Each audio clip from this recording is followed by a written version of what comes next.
joined today by Lori ODay from Coldwell Banker Residential. Lori has been in real estate since 2005 as both a realtor, trainer, and coach in the Northern Virginia area.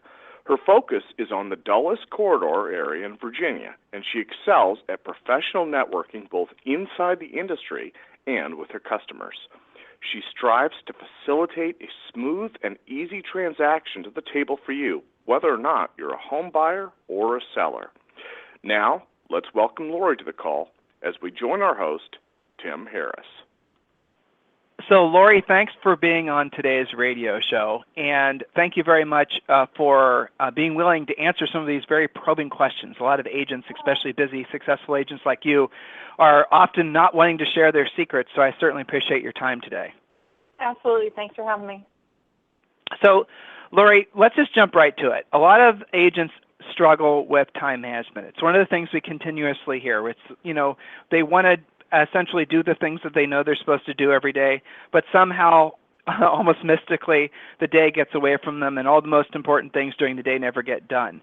So what suggestions do you have for agents who are trying to learn how to prioritize their time? Well, let's see. I like to make lists of things that I need to do where I'm prioritizing my money-making activities. So, for example, I do lead gen activities such as phone calls and visits every day and regard them as I would a meal. So you can't get through a day without food. You can't get through a real estate day without generating leads, setting appointments, getting contracts signed and client meetings. Those items are most important, followed by marketing, education, and all the other stuff that we like to get done in our days. So I have particular times set throughout my day, throughout my weeks, that I organize on Sunday where I'm, scheduling my calendar for the week so I can make sure to get everything in. Whatever doesn't get done by the end of my scheduled work day, I just, stay late to get finished up. If I make a habit of staying late, I'm either doing it wrong by scheduling too much into a day, or I'm being inefficient in my execution. So then one of the things that I do on my Sunday nights is evaluate how things went. Did I schedule too much? Was I inefficient? And then I adapt as necessary and move forward so I can hit my numbers based on the number of units I want to close. I like that. You said a whole bunch of good stuff there. I'm going to drill down on a few things. First of all, you're obviously prioritizing your day around the things that you know are going to make you money, put you in a position to help folks and make you money. What are those things? And do you mind, Lori, sharing what your ideal schedule is? Your typical ideal day, the perfect day where nothing interrupts it. Like those days that never happen. Yeah. But let's just say the perfect day. What does it look like? And what is it you focus your best efforts on? Sure. I'm a little slow to wake up, so I need to get up a little earlier so I can have time to pry my eyeballs open. I kind of lounge around for at least 30 minutes to an hour, drinking my coffee, just kind of trying to breathe and be upright. By about 7 or 7:30, I'm in front of the computer, making my, pulling my expireds out of Mojo and getting my call list ready. And once 8 o'clock hits, it's time for calls. I'll call expireds or whoever I'm going to call that day to try and set some appointments. I usually spend a couple hours, maybe 3. I take a couple breaks in between. At the end of that time period, I'll stop and I'll walk around a little bit, take a little break, get a drink, answer emails, voicemails, what have you, and get back at it. Break for lunch, and then spend my afternoon visiting with folks, dropping off, packets for expireds or whatever I need to do to physically get in front of people. And I do those types of drop-ins and things in the afternoon. I try to get back, from appointments and drop-ins and things, early dinner, 4 or 5-ish, so I can work on administrative stuff, returning voicemails and emails and such.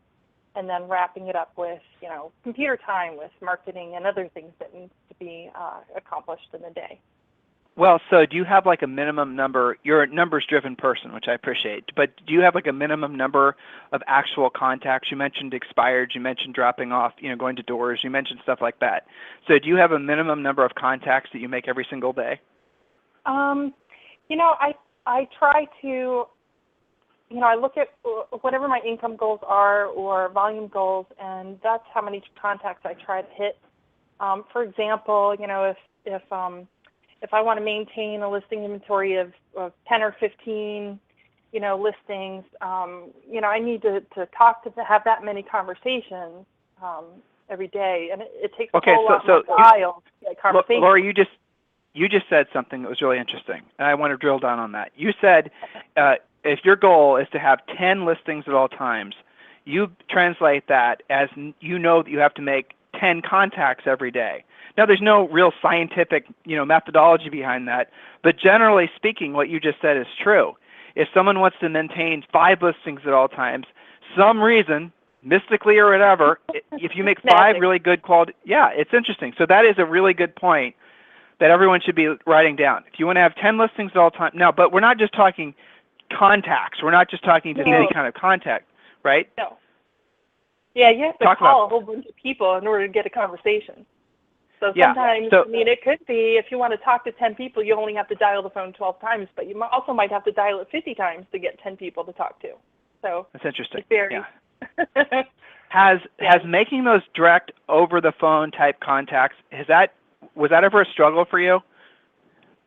It is a little bit because you always think nobody wants to talk to you or you're bothering people or whatever the situation is. But, one of the things I learned early on in real estate is that real estate is, or any kind of sales for that matter, is all about mindset.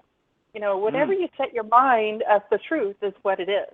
I think Henry Ford, whether you think you can or you can't, you're absolutely right. Mm-hmm. And it's true in real estate. So, it can be kind of hard. A lot of people do have that fear of the phone and stuff. But, I think once people do it and they realize that it's productive and it gets you what you want and need, then that reluctance kind of dissolves. And they're like, wait, what was I worried about? Exactly. It's interesting, too. I didn't hear you talk at all about social networking. I heard you saying that you're going and making all your best energies are focused on making direct contact. I think that is so critical, Lori. You're going after the folks that actually have their hands in the air saying, yes, I'm interested in doing a real estate transaction. You're not just basically casting to the Facebook universe and hoping somebody bites on the bait, right? I mean, that's that's.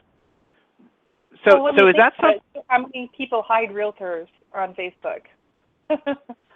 Sometimes, get on there and they post all their listings, which is great. But, if you're not in the market, a lot of people just hide that. Right. All right. So let's walk through specifically, like, if, do you have a preference between expireds and for sale by owners? I'm just curious. In Northern Virginia, outside D.C. Metro, our expired inventory is a little lighter than it is in some other areas of the country. Mm-hmm. But I think right now we've got about 15 in Mojo for the area that I'm working. So it's not a huge amount, but you know what? That's 15 people that want to sell their house, or at least they used to. So as far as I'm concerned, that's plenty of expired leads. Just those I'm not as what's the word I'm looking for, focused on. I do focus more on expireds and personal contacts and that personal sphere of mine. I find it more of my style. How long have you been using Mojo, Lori? Just this spring. I've used other products in the past. But just this spring, I find their data to be pretty good, and they offer a lot of information, all the information I need. A lot of people want a large variety of stuff, but they provide everything I'm looking for, which is, name, address, phone number. So. Well, and the cool aspect of it being an auto dialer too. I mean, you don't have to sit around thinking about, waiting for the phone to ring and all the rest of it. Agents, if you are not using Mojo Sells, you don't just, let's just say some of you, and I know hopefully it's a minority of you at this point, that aren't calling the expireds the for sale by owners, the for rent by owners, all the other sources we suggest that you call, the folks that actually want to sell properties. So if you're not calling them, you can still use Mojo Sells to call your centers of influence and past clients. I had a call earlier with one of our coaches, and he has somebody who's in a really hot, essentially coastal market, and there's nobody, there's really no expireds, and there's no Frisbos, and there's just everything selling like hotcakes. Well, so cold call into all the absentee owners and find out if they're interested in possibly selling, and use one of our scripts. So there's so many different ways, but I hope everyone is realizing that I think the fad of thinking that you can do all your contact over digital formats, be it social networking or emailing, the day, if that even ever existed, if there was ever a time when it did work, it's not now. The most successful agents in the country are without a doubt picking up the phone. There is I'm not, I haven't studied this why, but I suspect the reason is because a lot of people have lost the ability to effectively communicate over the phone and in person because they've gotten so used to being able to tweet and Facebook and do all this passive stuff. But if you're able to pick up the phone and you're able to have a good conversation, if you're able to go to a door and same thing, you're going to find that automatically you're all of a sudden elevated in the minds of that seller or buyer because of the fact that you didn't send them an email, because of the fact that you're not dripping on them, because of the fact that you're being proactive. But just that thought should inspire everyone on this radio show to realize that what you are all naturally good at, which is talking to folks, you're going to find the greatest amount of your success actually doing what you're naturally good at. This is not really heavy lifting. So Lori, let's talk about life balance. Is it an admirable goal or is it just a myth? Oh my gosh. Sometimes it's both. For me, sometimes it's a goal, and sometimes it's just not going to happen. My dad always said when I was growing up, he was one of those guys that always had something, that you'll always remember to say. And he always said that you never get anywhere in life if you're in your comfort zone. And your comfort zone is where things are balanced. So if you want bigger, better, more, whatever it is, you have to move outside of your comfort zone to affect change. But at the same time, doesn't mean you have to live crazy all the time either. And, so in that regard, sometimes you're going to have crazy weeks and sometimes, it's okay to have a quieter week. But, I don't know if balance truly exists or not. I'm not sure. I'm looking for it. Laura, have you always been so focused on like specific results-oriented type behaviors? Because that is definitely, when I think of you, that's definitely what I think of. You're very focused on doing the things that are going to get you the greatest results, not just for the day, but just, minute to minute. Have you always been that way, or did you have to program yourself, or did you study that and come to the realization that that's the most effective way, certainly, to live your professional life? All of that, because I find, personally, I've kind of always been like that as a kid. I've always had a plan and stuff, but kind of getting into the adult world and into the real estate sales and all that, you realize how important that is, and so you have to hone those skills and come up with a plan, and you got to try stuff and kind of wing it a little bit, but you have to have an overarching plan so you know where you're going. If you don't know where you're going, then how are you going to get somewhere? So you kind of boil it down and you figure out, well, I've got to do this so many times and this so many times, and you do it that way, and you listen to what people tell you have to do, and you do it, you see that it's true, so then you don't reinvent the wheel, you do what needs to be done. And so I guess, it's the numbers-oriented approach, and, I would argue that it works great in pretty much all, every existence, real estate sales or not.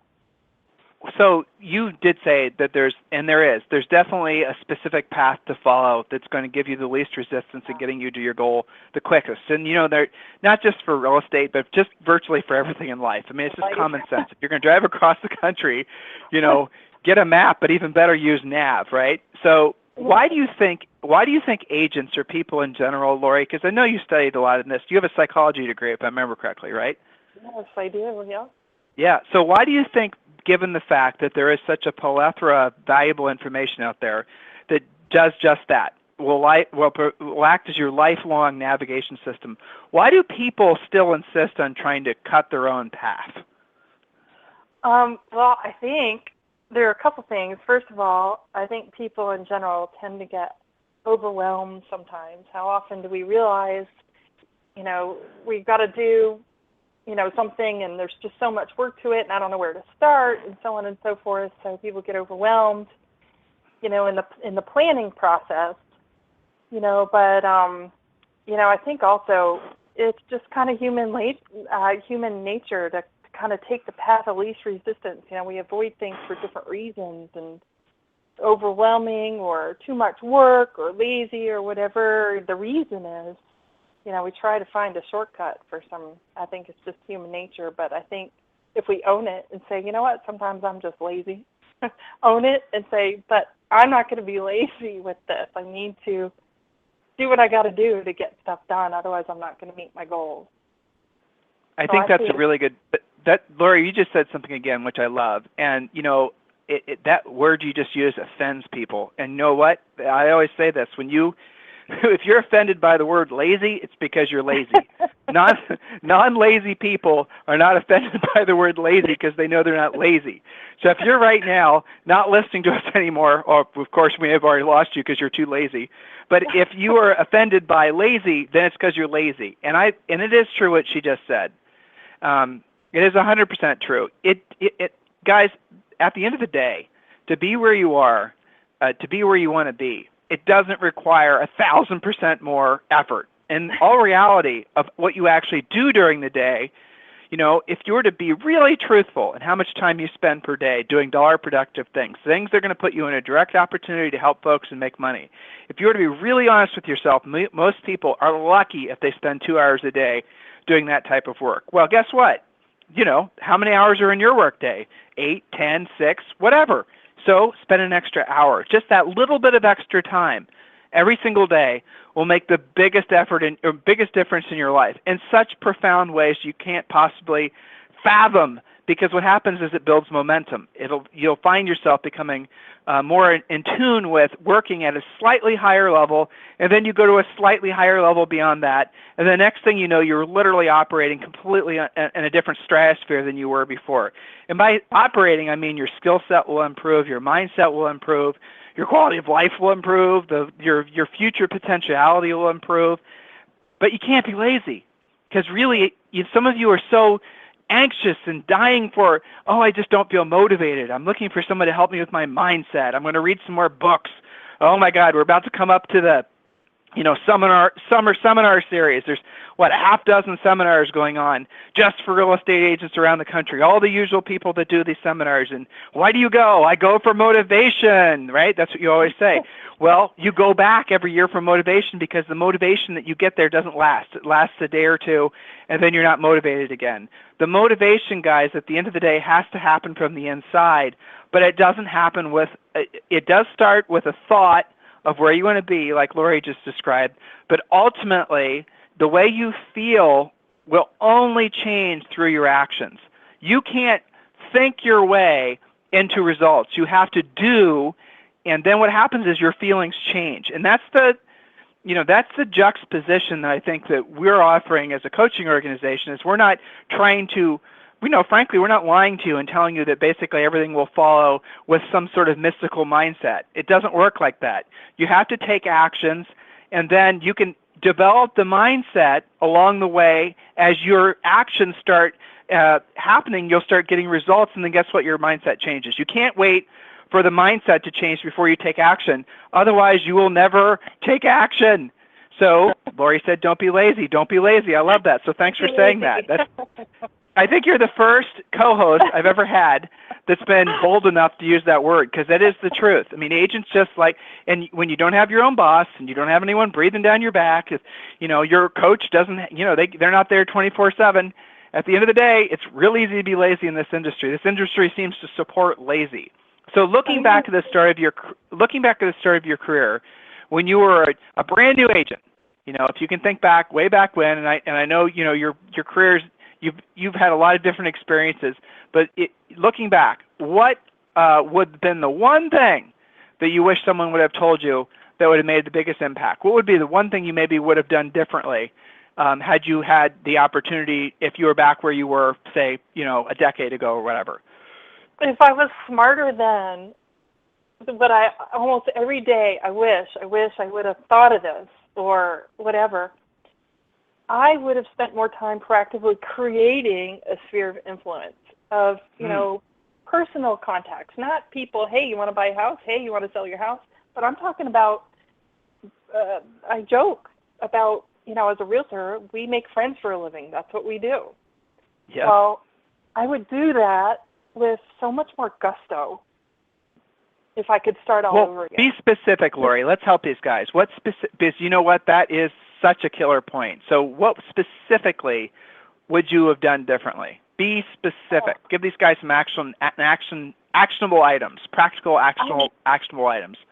I would get involved in the community in so many different ways. I would use my son was in Little League. I would do something more there, become more, involved there, and, Girl Scouts, and, if people go to church, that's a great place. Any place where you're in front of people, I have friends that are singer-songwriters, maybe go out and promote them more, or, just being more involved and providing, developing relationships with more people, making more friends, just going crazy with building that personal sphere of influence. In any way, PTA, what else have I done? I've been in a band. Maybe I should have kept doing that and stopped, when my life got so busy. That's really, I remember when Julie and I sold real estate. Now it's been forever at this point, but Julie's a classical musician. It's interesting you're a musician as well. So Julie's played flute and piccolo, and she's played in, cool. big time orchestras, right? So here's the funny thing, and this used to, if I'm being honest, this used to frustrate me when we sold real estate. So we always sold between 100 and 200 homes per year, and every quarter we would go and we would track. We would, we would do our best during the, busy time to, make sure we knew where all the leads originally came from. But we would go back at the end of every quarter and we would go through and we would double check our work, making sure, because it's easy to say, like, for example, that some listing came from a sign call, but the reality of it is that it didn't come from a sign. They may have called and said sign call when you asked, why'd you call me? But it turns out that they're best friends with one of your past clients, and that's the real reason you got the business. So, when you're when you're trying to find out where your business came from, especially when you're doing dozens of transactions, you often have to ask the same question twice to get the heart of really why that seller called you. But I remember when Julie, when we would do this, we were getting an ever-increasing % of our business from Julie's music sphere. And isn't that great? So what she would do is she would show up to these orchestra practices, and she would always dress nice.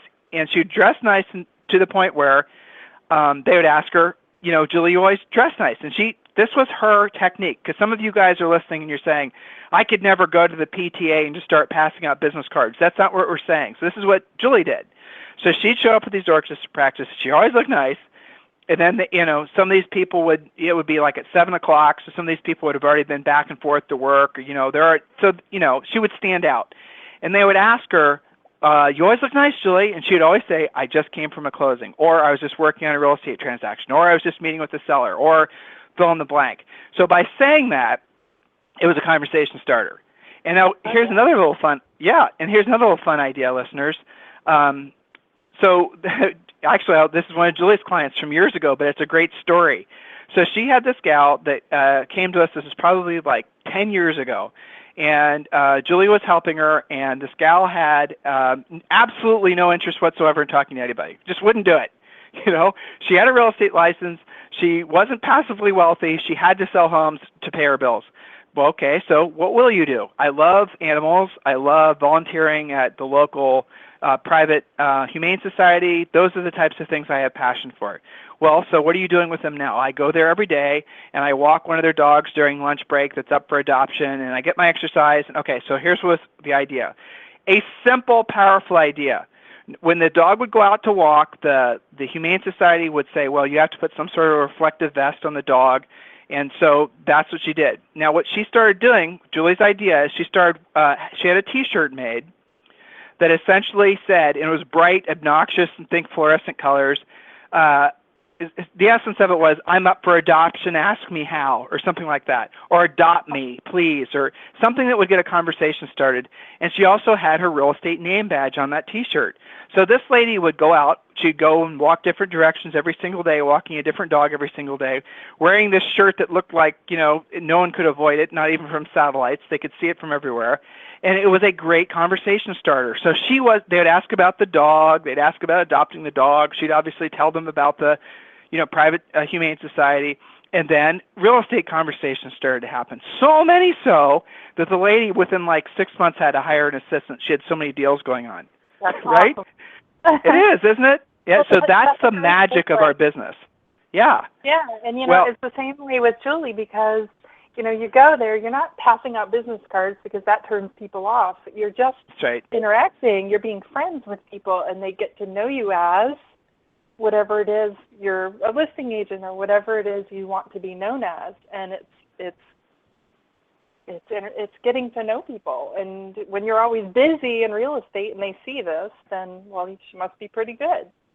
Well, it's you doing what you're passionate about. I mean, isn't that the essence of it? Right, exactly.